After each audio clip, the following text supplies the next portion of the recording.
It is time for game balls and game checks. If you're new to this segment, it's where we give a game ball that's pretty obvious to anybody on the Bills not named Josh Allen. We retired the ability to give it to Josh Allen. And Luca and I do not cross over. So if Luca picks somebody, I will not pick that person. And then game check is pretty simple. Whose contribution today was so small that they should hand over their game check? Luca, who gets your game ball for the Bills' victory today over the New England Patriots?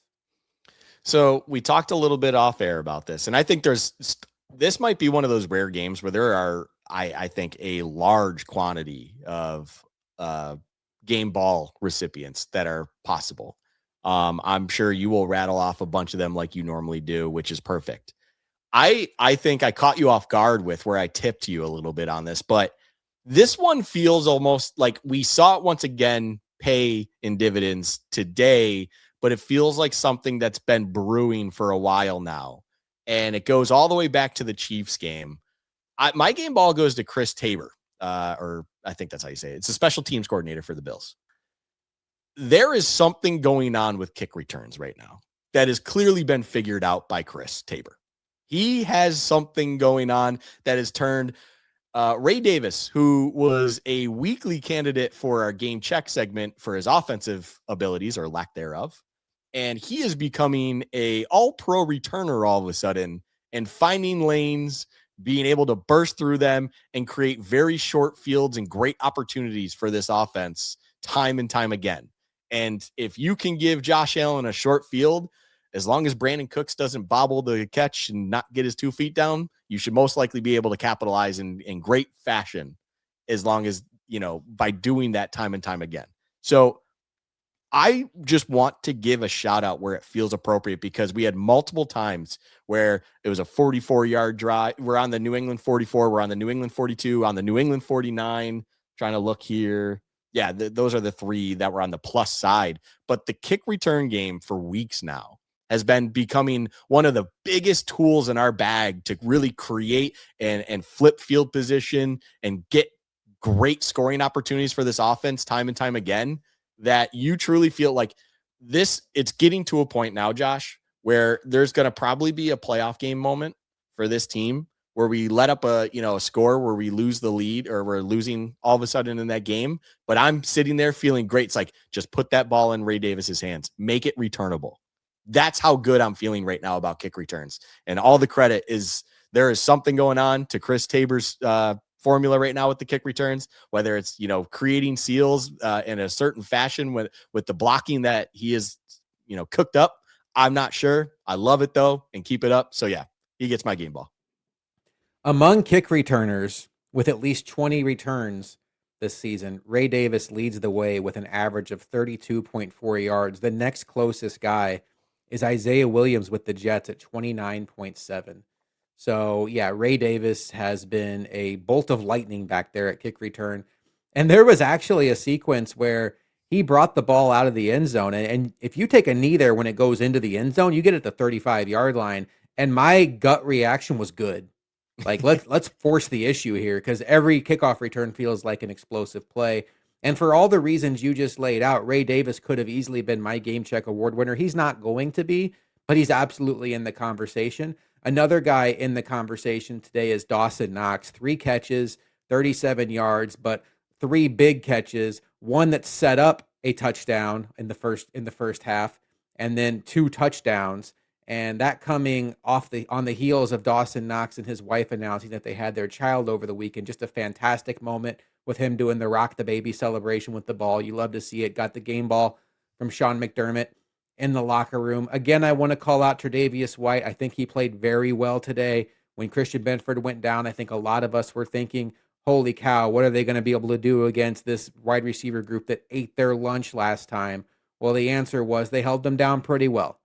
Good enough to know you're going to get maybe your best defensive player back in short order. But my answer for this one's going to be a guy we glowed about earlier, Luca. Matt Milano led the way defensively, 9 tackles, had 2 sacks, and a forced fumble. Thank you, Ramondre Stevenson, for awakening the beast. To Luca's point, if Matt Milano continues to play like this, we should all figure out what Ramondre Stevenson's charity is and donate to it because you just took Matt Milano from a rotational third down linebacker and unlock the all pro version of him. And if that can stay that way, holy cow, it's going to be fun. But Luca, with the good, there's got to be some bad. So who gets your game check for the Bills' performance today? I honestly struggled a little bit on where I would go with this one. I think, there's some obvious candidates to me, but just for the sake of almost sabotaging this entire effing thing late in the game, AJ Epinesa, dude, just don't lose your edge. Like your one job is to not over pursue and make sure the cutback isn't there. That's your one. Like you can just jog to make sure you're still in that space and still available to in the vision, in the peripherals of a runner. So they're like, well, I don't have the cutback. I don't have that. Henderson is running into a pile of dust that has been created by multiple Bills bodies and New England bodies. And you could tell when a switch flipped and he goes, oh, there's no one over there. There's nothing. It's like, oh, I am as you said, one of the fastest players on this field.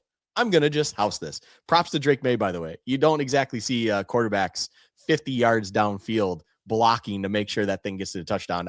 It feels weird giving props, but it's one of those things where I was so pissed off. And then it was like, that really was Drake May downfield blocking. Wow. That is shocking.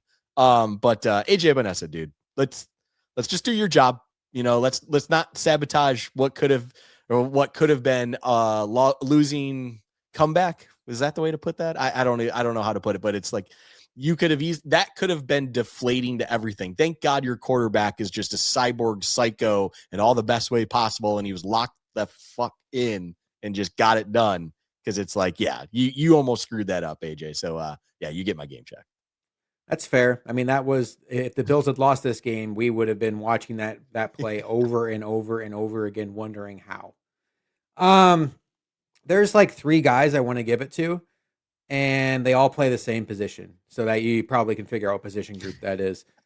Luca, there was a surprising move to me anyway. I know cover one. I'm not a cover one insider, but I know Eric Turner tweeted out that cover one insiders had this, and I believe it because when it comes to Gabe Davis, boy, he's been like front and center on any kind of breaking news. But Gabe Davis was inactive today, which is surprising because the last few weeks he's been leading the Bills in routes run and snaps.